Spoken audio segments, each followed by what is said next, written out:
नमस्कार, माझं नाव श्वेता. मी दोन गोंडस मुलांची आई आणि एक लाडवलेली बायको.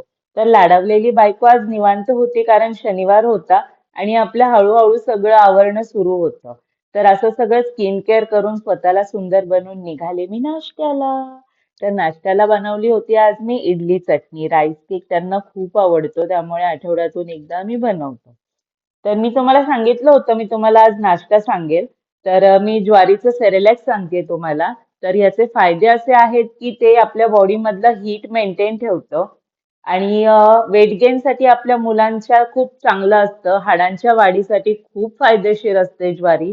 आणि ज्या मुलांना कॉन्स्टिपेशन होतं, पोट घट्ट होतं, शी कडक होते, तर त्यांच्यासाठी हे सेरेलॅक खूप छान आहे.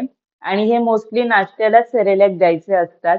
कारण का यात तुपाचं प्रमाण वगैरे आपण छान वापरतो, त्यामुळे हे जास्त करून आपण नाश्त्यालाच द्यायचे शाळेत जाण्याच्या आधी. तर त्यांचं पोट पण भरलेलं राहतं आणि आपल्याला पुढे टेन्शन पण राहत नाही. आणि यामध्ये खूप भरपूर तुम्हाला आयर्न मिळतं आपल्या मुलांना. तर हे तुम्ही नाश्त्यामध्ये ऍड करत जा त्यांच्या.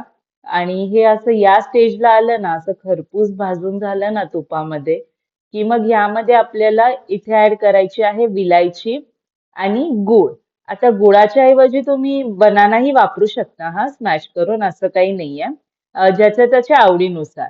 आणि जर समजा अंडरवेट असेल मूल तुमचं, तर तुम्ही एक बनाना किंवा अर्धा बनाना स्मॅश करून गुळासोबतही टाकू शकता.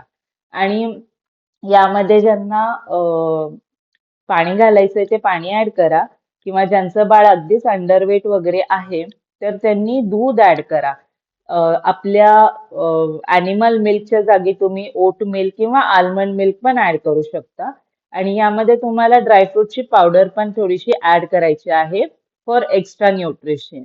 तर मग हे असं आपलं ज्वारीचं सेरेलॅक आपल्या मुलांच्या नाश्त्यासाठी तयार असतं. आणि हे कित्येक वर्ष झाले मी घरात बनवतेय. हे सगळं मी घरात स्वतः शिकलीये. तर त्यामुळे त्यांना कधीच कुठले बाहेरचे मी सेरेलॅक दिले नाही. आणि मग आपण बाहेर गेलो, तिथे आपल्याला सुंदरशी माऊ भेटलेली होती. आणि मग आम्ही खूप फिरलो आज.